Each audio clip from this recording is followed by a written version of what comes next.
अच्छा, बिस्मिल्लाहिर्रहमानिर्रहीम। आज का जो हमारा सेशन है ये है सेशन नंबर 7।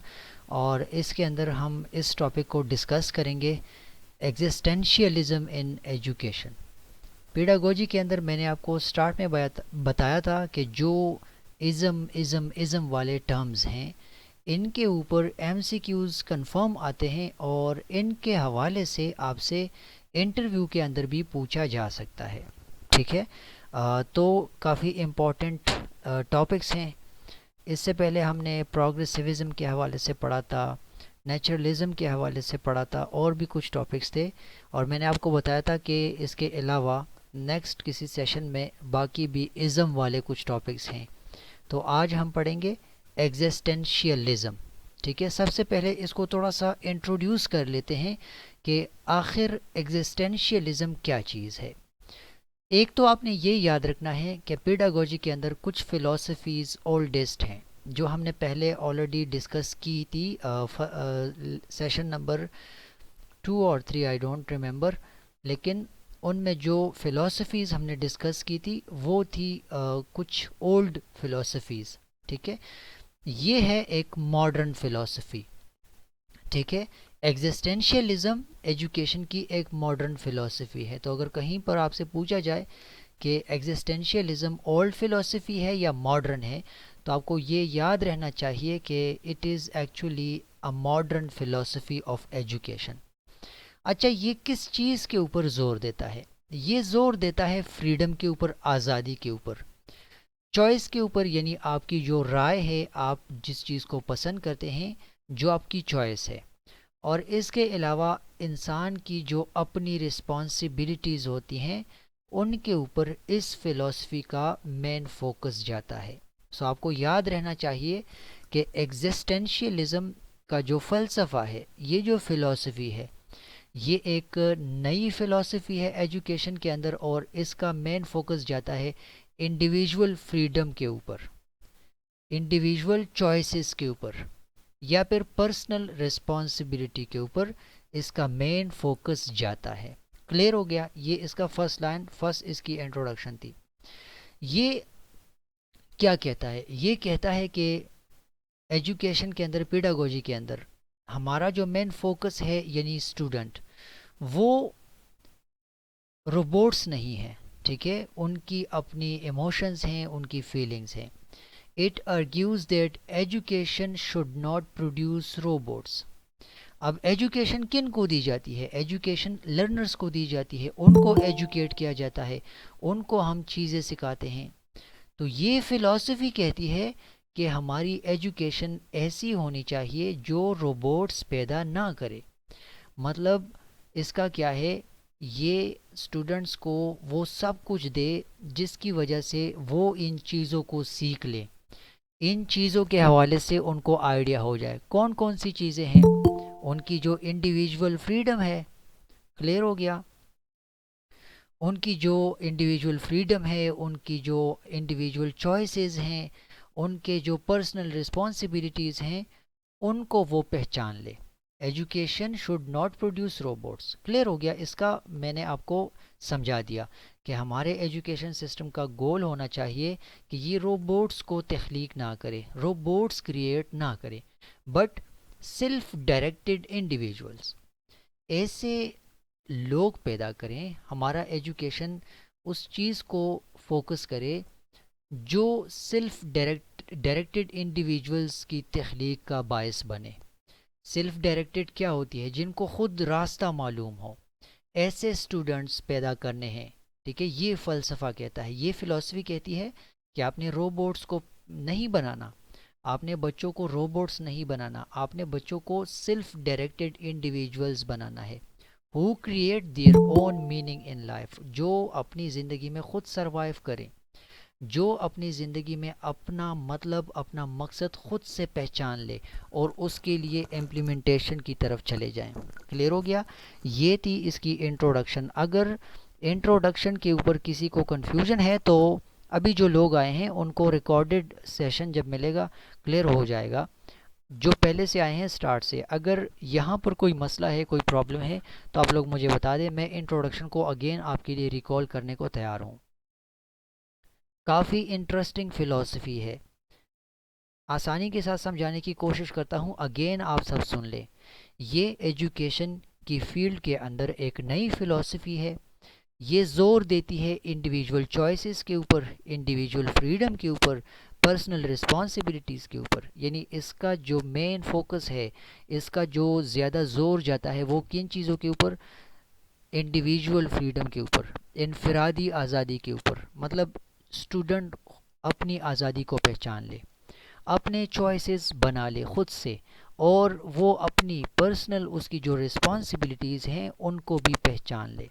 ठीक है, इस फिलॉसफी का मेन फीचर यही है, मेन फोकस इसका इसी चीज़ के ऊपर जाता है।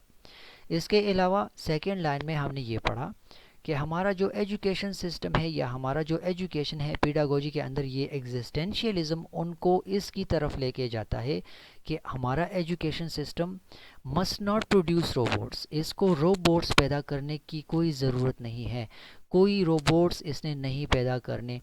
इसने ऐसे इंडिविजुअल्स प्रिपेयर करने हैं, प्रोड्यूस करने हैं जो सेल्फ डायरेक्टेड हों, जो अपने फ़ैसले खुद से ले सकें। सेल्फ डायरेक्टेड का मतलब आसान अल्फाज में ये है, जो अपनी ज़िंदगी में अपना मकसद खुद से पहचान ले, अपनी रिस्पॉन्सिबिलिटीज़ को खुद से पहचान ले, अपने चॉइसेस के ऊपर इम्प्लीमेंटेशन खुद से कर ले, अपने चॉइसेस खुद से डिसाइड कर लें, अपनी आज़ादी को पहचान ले। क्लियर हो गया? ये इसकी इंट्रोडक्शन थी। एग्जिस्टेंशियलिज्म का मीनिंग क्या है? Meaning of existentialism. ठीक है, अब इसको थोड़ा सा डिस्कस कर लेते हैं। ये जो वर्ड है एग्जिस्टेंशियलिज्म, ये निकला है वर्ड एग्जिस्टेंस से। एग्जिस्टेंस का क्या मतलब है आपको पता होगा।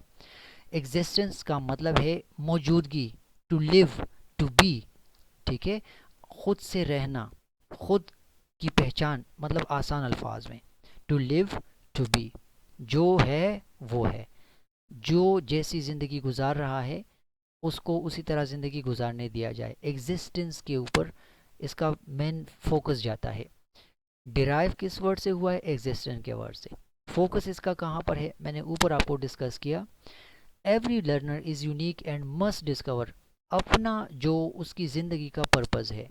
ठीक है, purpose of his life, purpose of her life, उसकी अपनी ज़िंदगी का जो मकसद है, ठीक है, वो यूनिक लर्नर हो, वो लर्नर यूनिक हो और वो खुद से डिस्कवर करे अपने पर्पस को अपनी ज़िंदगी के अंदर। इसका मेन फोकस इसके ऊपर जाता है। इसके अंदर फेमस फिलोसोफर्स कौन कौन से हैं ये नाम आपने याद रखने हैं। जीन पॉल सार्ट्रा, सोरेन कायरकीगर्ड, ठीक है, ये नाम थोड़े से मुश्किल हैं, मार्टिन हाइडेगर। ये लोग हैं, पहला ये वाला बंदा, दूसरा ये, तीसरा मार्टिन हाइडेगर। इन तीनों ने इस फिलॉसफी के अंदर काम किया हुआ है। अब इसमें कोई रॉकेट साइंस नहीं है, आपने ये नाम याद रखने हैं। जीन पॉल सार्ट्रा, सोरेन कायरकेगर्ड और मार्टिन हाइडेगर। ठीक है, ये नाम आपने याद रखने हैं, आपसे कहीं पर भी इसके हवाले से पूछा जा सकता है। इसके अंदर ये जो सार्ट्रा का नाम है, ये इस बंदे ने क्या कहा हुआ है, काफ़ी ज़बरदस्त किस्म की लाइन है। ये कहता है एक आदमी खुद से कुछ नहीं है, मैन इज़ नथिंग एल्स, मतलब हम कुछ नहीं हैं, but what he makes of himself, जो वो खुद से बनाए तो वो है। ठीक है, मैन इज़ नथिंग एल्स, एक आदमी कुछ भी नहीं है, but what he makes of himself, लेकिन जब वो अपना कुछ बना ले, अपने आप से कुछ बना ले, ये बंदा, इसकी ये स्टेटमेंट है, इस फिलोसफी के लिए इसने ये स्टेटमेंट रखी हुई है। तो आपने मतलब कॉन्सेप्ट के लिए आपको बता दिया, इसको याद रखना है। अभी तक दो टॉपिक्स हमारे डिस्कस हुए, एक इंट्रोडक्शन, एक एग्जिस्टेंशियलिज्म की मीनिंग। अगर कोई प्रॉब्लम हो, कोई मसला हो तो आप लोग मुझे बता सकते हैं।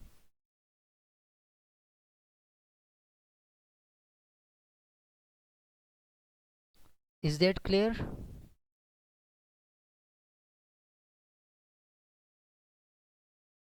कोई मसला हो, कोई प्रॉब्लम हो तो आप लोग मुझे बता दें, अदरवाइज़ मैं पॉइंट नंबर 3 को डिस्कस कर लूँ। अच्छा चलें, किसी को कोई मसला हो तो मैसेज छोड़ सकते हैं, ठीक है, मैं टाइम टू टाइम चेक करूँगा। अच्छा, थर्ड नंबर पॉइंट डिस्कस कर लेते हैं। एग्जिस्टेंशियलिज्म एजुकेशन के अंदर जब हम पढ़ते हैं तो इसके की प्रिंसिपल्स कौन कौन से हैं? ठीक है, एग्जिस्टेंशियलिज्म के की प्रिंसिपल, अहम तरीन इसके जो उसूल हैं, जो प्रिंसिपल्स हैं, वो कौन कौन से हैं। पहला इसका है, ये इंडिविजुअल फ्रीडम के ऊपर यकीन रखता है। Student should be free to make choices, ये इंडिविजुअल फ्रीडम कहलाती है। इनफरादी आज़ादी क्या चीज़ है? मैं और आप तब इनफरादी आज़ाद लोग कहलाएंगे जब हम अपने आप से ख़ुद के चॉइसेस डिसाइड कर लें। इसका पहला प्रिंसिपल ये है कि ये इंडिविजुअल फ्रीडम को प्रमोट करता है। सेकंड इसका प्रिंसिपल कौन सा है? Personal experience. Real learning happens through experiences not memorisation. ये कहता है कि अगर आप बच्चों को वाकई में एजुकेट करना चाहते हैं तो उनकी पर्सनल एक्सपीरियंस को ज़्यादा टाइम दें, उनकी पर्सनल एक्सपीरियंस के ऊपर ज़्यादा काम करें, क्योंकि उनकी रियल लर्निंग किस वजह से होती है लर्निंग उनकी एक्सपीरियंसेस की वजह से। उनकी जो एक्सपीरियंसेस हैं उनकी वजह से इनकी रियल लर्निंग होती है, मेमोराइजेशन से नहीं, रट्टालाइजेशन से लर्निंग नहीं होगी। और इसके ऊपर आप भी यकीन रखते हैं, मैं भी यकीन रखता हूँ, इससे कोई इनकार नहीं कर सकता। तजुर्बे से जो इल्म हासिल होता है, तजुर्बा किस चीज़ की वजह से आता है? जब बंदे को एक्सपीरियंस होता है, जब वो कोई इल्म तजुर्बे से आता है तो वो लॉन्ग लास्टिंग होता है, वो नहीं जाता, वो बंदा नहीं भूलता। ठीक है, रटलाइजेशन मेमोराइजेशन क्या है? वो एक टेम्प्रेरी चीज़ है।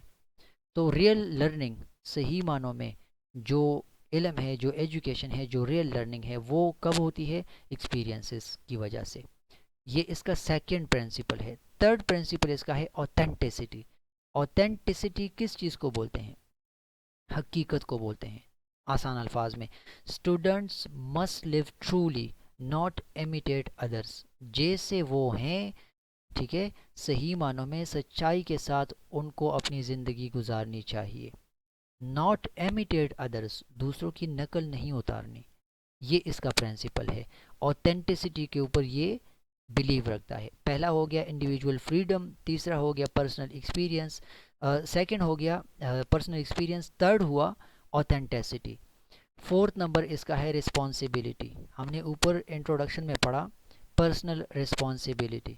ठीक है, ये वही है कि फ्रीडम कम्स विद रिस्पॉन्सिबिलिटी। जहाँ पर बंदा ख़ुद को रिस्पॉन्सिबल ठहराए कि हाँ ये काम मैंने करना है, और वो काम सही मानों में कर भी ले, तो इसका मतलब है वो आज़ाद है। ठीक है, अब इस मुल्क में मेरी काफ़ी ज़्यादा रिस्पॉन्सिबिलिटीज़ हैं, कुछ मैं कर पा रहा हूँ, कुछ मैं नहीं कर पा रहा, क्योंकि फ्रीडम टोटली मुझे नहीं है। कुछ बातों की फ्रीडम मुझे है, कुछ बातों की फ्रीडम मुझे नहीं हासिल। तो ये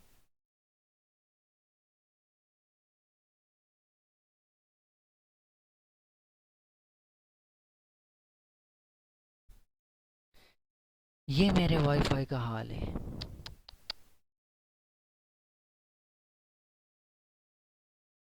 सेशन को मैं कंटिन्यू रखता हूँ, ठीक है, मैं सेशन को कंटिन्यू रखता हूँ, आप लोग रिकॉर्डेड देख लें, खैर है, कोई मसला नहीं है। You lost your network connection trying to reconnect. अब मेरा वाईफाई कम्प्लीटली ठीक है, वहाँ से मसला ख़राब है। अच्छा, हम कहाँ पर थे? रिस्पॉन्सिबिलिटी को हम डिस्कस कर रहे थे। सेल्फ रियलाइजेशन क्या चीज़ है? Education should help discover who am I. Self realization का मतलब है कि बंदा खुद की पहचान कर ले, खुद को रियलाइज़ कर ले। Education should help discover who am I. जो एजुकेशन बच्चों को दी जा रही है उसको ये हेल्प करनी चाहिए कि स्टूडेंट डिस्कवर कर सके कि वो कौन है, अपने बारे में वो पहचान बना सके, वो पहचान कर ले अपने आप की। And what is the meaning of my life, और वो ये भी पहचान सके कि मेरी जो ज़िंदगी है उसका मीनिंग क्या है, उसका मानी क्या है, मतलब क्या है। क्लियर हो गया? सो ये इस फ़िलासफ़ी के, एग्जिस्टेंशियलिज्म की जो फ़िलासफ़ी है उसके की प्रिंसिपल्स हैं, इंपॉर्टेंट जो उसके उसूल हैं। अच्छा, यहाँ पर जो एजुकेशन के अंदर हम एग्जिस्टेंशियलिज्म डिस्कस कर रहे हैं, इसके एम्स कौन कौन से हैं? वही चीज़ें इंटर रिलेटेड हैं। पहला इसका जो मेन फोकस है, मेन एम है, वो ये है, मकसद ये है कि ये इंडिविजुअल पर्सनैलिटी को डेवलप करने की हेल्प करता है, डेवलप करने में हेल्प करता है, या वो डेवलप करता है रियल में। Develop individual personality, first point. Second point इसका है encourage creativity and self expression. Self expression के अंदर सेल्फ एक्सप्रेशन के ऊपर इस फिलॉसफी में काफ़ी ज़्यादा टर्म्स हैं। Personal responsibility, freedom. तो फ्रीडम किस चीज़ को कहते हैं? सेल्फ एक्सप्रेशन को कहते हैं। जब बंदा खुद को एक्सप्रेस करे आज़ादी के साथ, तो ये उस चीज़ को इनकरेज करता है, क्रिएटिविटी को इनकरेज करता है। क्रिएटिविटी को कब शो किया जाता है? जब बंदे को कम्प्लीटली आज़ादी हो, जब वो सिक्योर फील करे, तो वो अपनी क्रिएटिविटी लाजमी शो करता है। तो ये इन दो चीज़ों को ज़्यादा इनकरेज करता है, ज़्यादा सपोर्ट करता है। Help students face life's uncertainties. ज़िंदगी के अंदर जो चीज़ें हो रही हैं या होने वाली हैं, वो रियल सिचुएशन को फेस करने के लिए स्टूडेंट को तैयार करता है, स्टूडेंट की हेल्प करता है। कौन सी चीज़? एग्जिस्टेंशियलिज्म। ये हेल्प करता है स्टूडेंट की किस चीज़ को फेस करने के लिए? लाइफ की जो अनसर्टेनिटीज़ हैं उनके हवाले से स्टूडेंट को तैयार करता है। ये इसका थर्ड पॉइंट हो गया। क्लियर हुआ? Build responsible citizen with moral choices. यहाँ पर मॉरल चॉइसेस के साथ रिस्पॉन्सिबल सिटीज़न को बिल्ड करने में काफ़ी हेल्प मिलती है। क्योंकि रिस्पॉन्सिबल सिटीज़न कब बनते हैं? जब कम्प्लीटली आज़ादी हो, सेफ्टी हो, लाइफ चॉइसेस को अच्छी तरह से बंदा डिसाइड कर सकता हो, उनके ऊपर एक्शन ले सकता हो, उनको अडॉप्ट कर सकता हो, इम्प्लीमेंट कर सकता हो। तो ये उस चीज़ को भी बिल्ड करता है। तो ये इसके मेन एम्स हैं। ठीक है, किस चीज़ के? एग्जिस्टेंशियलिज्म के मेन एम्स हैं। क्लियर हुआ? किसी को नहीं क्लियर तो लेक्चर दोबारा देख सकते हैं, पढ़ सकते हैं, सुन सकते हैं, अदरवाइज़ मुझसे पूछ भी सकते हैं। नेटवर्क मेरा चला गया है। अच्छा, रोल ऑफ टीचर। इस वाली फ़िलॉसफ़ी के अंदर अगर कोई टीचर इस फ़िलॉसफ़ी के थ्रू अपना टीचिंग मेथड अपनाता है, तो उसका रोल क्या होगा, या टीचर का रोल इस फ़िलॉसफ़ी में क्या है? टीचर ने ख़ुद को डिक्टेटर नहीं बनाना, हुक्म नहीं देना, लेकिन फैसिलिटेट करना है।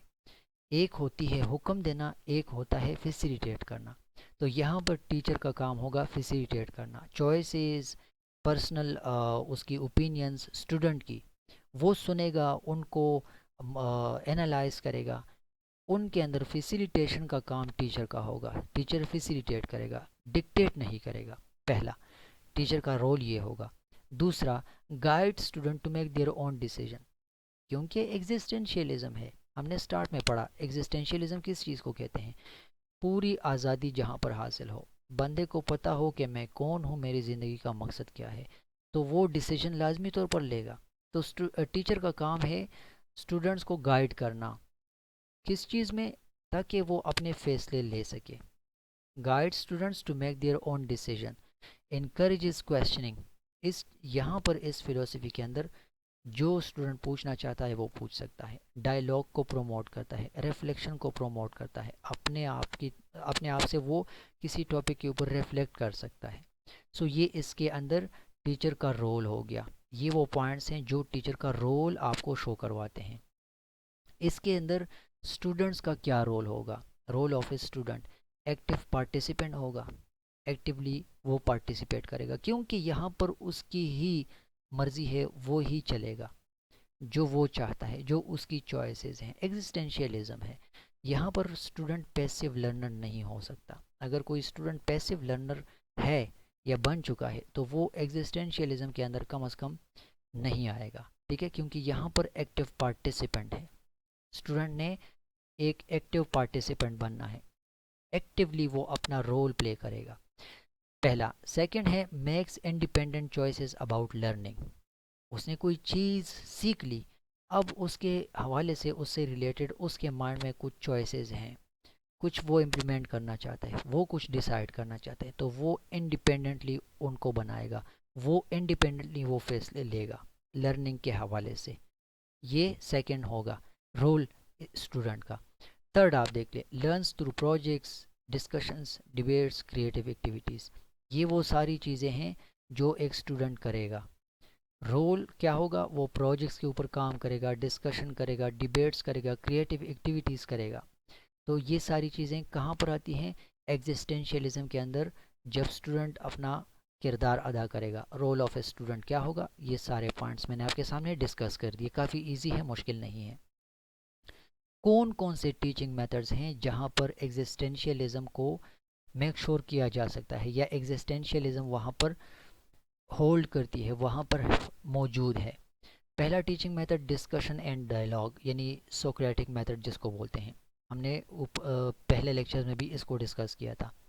दूसरा हो गया प्रॉब्लम सॉल्विंग का मेथड, इसके ऊपर हम अच्छा खासा डिस्कशन कर चुके हैं। सेल्फ डायरेक्टेड लर्निंग के ऊपर अभी ऊपर मैंने आपको बताया, सेल्फ डायरेक्टेड मतलब जो बंदा खुद अपना कोई रास्ता डिसाइड कर ले। सेल्फ डायरेक्टेड वो एक चीज़ पहली दफ़ा देख लें, सीख लें, बाकी उसी की हेल्प से वो फर्दर डायरेक्शन ले, हासिल करे, तो उसकी लर्निंग होती है। तो सेल्फ डायरेक्टेड लर्निंग का भी एक मेथड है यहाँ पर। Creative expression, art, writing, drama वगैरह, ये सारे वो टीचिंग मेथड्स हैं जहाँ पर एग्जिस्टेंशियलिज्म को इम्प्लीमेंट भी किया जा सकता है, या आप ऐसा भी कह सकते हैं कि इन मेथड्स के अंदर एग्जिस्टेंशियलिज्म बच्चों को डिलीवर की जा सकती है। इनकी वजह से एग्जिस्टेंशियलिज्म को आगे हम लेकर जा सकते हैं अपने टीचिंग मेथड्स के अंदर।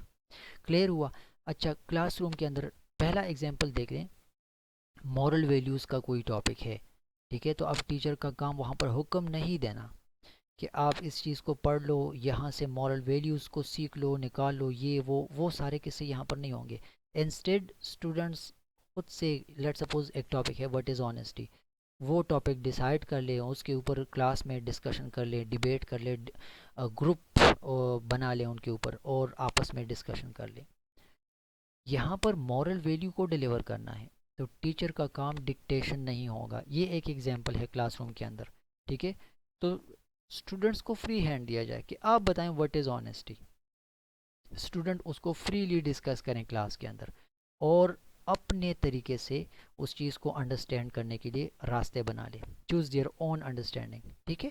क्लियर हुआ? ये इसका एक एग्जांपल है। दूसरा आप पढ़ लें, in literature students interpret poems based on their personal feelings not memorize notes. जब आप उनके सामने कोई लिटरेचर का काम रखते हैं तो वो अपने पर्सनल या उनकी जो फीलिंग्स होती हैं, इमोशंस होती हैं, वो वहाँ पर इंटरप्रेट करना स्टार्ट कर लेते हैं, तो उनको उसके लिए छोड़ा जाए। ये ना हो कि आप उनसे वो चीज़ें याद करवाएं, उनको कहें कि नहीं बस इसी को याद कर लो, इसके अलावा इधर उधर की बातें ना सोचो, क्योंकि ये एग्जिस्टेंशियलिज्म है। यहाँ पर आपने उसको चॉइस करने के लिए छोड़ना है। ये दो एग्जाम्पल क्लासरूम के अंदर। अच्छा, इसके ऊपर कुछ तनकीद भी होती है। पेडागोजी के अंदर जो फ़िलॉसफ़ी होती है उसके ऊपर कुछ ना कुछ तनकीद लाजमी होती है, फिर उसको लेकर कोई और फ़लसफ़ा आ जाता है। तो इसके ऊपर जो क्रिटिसिज्म होती है, पहला ये है कि टू मच फ्रीडम। जो एग्जिस्टेंशियलिज्म का फ़लसफ़ा हमने पढ़ा वो बहुत ज़्यादा फ्रीडम को प्रमोट करता है, ठीक है। तो जब बहुत ज़्यादा आज़ादी आती है, वहाँ पर ख़तरा होता है कि डिसिप्लिन शायद ना हो या डिसिप्लिन को मेक श्योर ना किया जा सके। सो पहला ये हुआ कि ये बहुत ज़्यादा फ्रीडम को प्रमोट करता है। Too much freedom may lead to lack of discipline, यहाँ पर डिसिप्लिन की कमी आ सकती है, तो इतनी ज़्यादा आज़ादी नहीं होनी चाहिए। सेकंड इसका है difficult to apply in large classrooms. अब एक बहुत बड़ा क्लास है, बहुत बड़ी क्लासरूम है, वहाँ पर आप एग्जिस्टेंशियलिज्म को इसलिए भी अप्लाई नहीं कर सकते लार्ज क्लासेस के अंदर, क्योंकि वहाँ पर मल्टीपल डिसीजंस आएंगे, मल्टीपल चॉइसेस आएंगे, मल्टीपल रिस्पॉन्सिबिलिटीज़ के ऊपर बात होगी, तो बहुत मुश्किल होगा कोई भी टॉपिक डिलीवर करना। तो इसके ऊपर एक क्रिटिसिज्म ये भी होता है, ये पॉइंट भी है क्रिटिसिज्म करने के लिए। ये सोशल नीड्स को नेग्लेक्ट करता है, ठीक है। और फोकस ऑन इंडिविजुअलिटी, जहाँ पर कंप्लीटली फोकस इंडिविजुअलिटी, इनफरादियत के ऊपर जाए, वहाँ पर सोशल नीड्स ख़त्म हो जाती हैं, सोशल लाइफ का बहुत मसला आता है। तो ये एक थर्ड पॉइंट है क्रिटिसिज्म के लिए, ठीक है। क्लियर हो जाएगा इंशाल्लाह, थोड़ा सा इसके ऊपर गौर कर लें, आपको आइडिया आ जाएगा। अगर नहीं तो आप मुझसे व्हाट्सएप पर पूछ सकते हैं। अच्छा, आज के लेक्चर का कंक्लूजन निकाल लेते हैं। मैंने स्टार्ट में पढ़ा, काफ़ी सिंपल सा एक फ़लसफ़ा है। एग्जिस्टेंशियलिज्म किस चीज़ को टारगेट करता है? ज़्यादा फोकस इसका जाता है फ्रीडम के ऊपर, इंडिविजुअल फ्रीडम जो होती है, इनफरादी आज़ादी जिसको कहते हैं, इंडिविजुअलिटी को ज़्यादा प्रमोट करता है, उसके ऊपर इसका ज़्यादा फोकस, ज़्यादा एम्फसाइज उस चीज़ के ऊपर करता है। रिस्पॉन्सिबिलिटी को, ठीक है, उसको ज़्यादा प्रमोट करता है या उसको ज़्यादा फोकस में रखता है। In education it means creating a classroom where students learn to think. मतलब स्टूडेंट्स को क्लासरूम के अंदर आज़ादी हासिल हो कि वो सोचे, इंतखाब कर ले, चूज़ एंड लिव ऑथेंटिकली। जो ऑथेंटिसिटी के ऊपर हमने डिस्कशन की कि वो दूसरों का नकल ना उतारे, वो इमिटेट ना करे, वो ऑथेंटिसिटी को मेक श्योर कर लें। मतलब अपने तरीके से जो जैसे वो हैं उसी तरह वो एक्ट करे आपके सामने। तो ये उस चीज़ को प्रमोट करता है और एजुकेशन में ये इसका मतलब बनता है। कंक्लूजन भी हो गया। जब इंटरनेट चला जाता है, जब कोई मसला आता है तो लेक्चर का सारा फ्लो ख़राब हो जाता है। बाकी मैंने कोशिश की एग्जिस्टेंशियलिज़म को कंप्लीट आपको डिलीवर कर सकूं। इंट्रोडक्शन हमारा क्लियर हो गया, एग्जिस्टेंशियलिज़म की मीनिंग हमने डिस्कस कर ली, इसके जो की प्रिंसिपल्स हैं एजुकेशन के अंदर वो हमने डिस्कस किया आज के लेक्चर में, इसके जो एम्स हैं वो हमने डिस्कस किए, रोल ऑफ टीचर क्या है इसके अंदर वो हमने डिस्कस किया, स्टूडेंट का रोल क्या होता है वो हमने डिस्कस किया, टीचिंग मेथड्स कौन कौन से हैं जो इस चीज़ को मेक श्योर करते हैं वो मेथड्स हमने डिस्कस किए, उनके नाम हमने यहाँ पर जान लिए। क्लासरूम के अंदर 2 एग्जांपल्स हमने डिस्कस किए, इसके ऊपर कौन कौन से क्रिटिसिज्म्स होते हैं वो हमने डिस्कस किए, और आखिर में हमने कंक्लूजन डिस्कस किया। ये था आज का सेशन नंबर 7 जो अनफॉर्चुनेटली लाइव सेशन से ऑफलाइन सेशन बन गया। लेकिन रिकॉर्डेड आप देख लें, कोई मसला हो तो आप मुझे बता सकते हैं। कल इंशाल्लाह हम प्रोग्रेसिविज़म को सेशन नंबर 8 में डिस्कस कर लेंगे। तो इंशाल्लाह फिर कल आपसे बात होती है।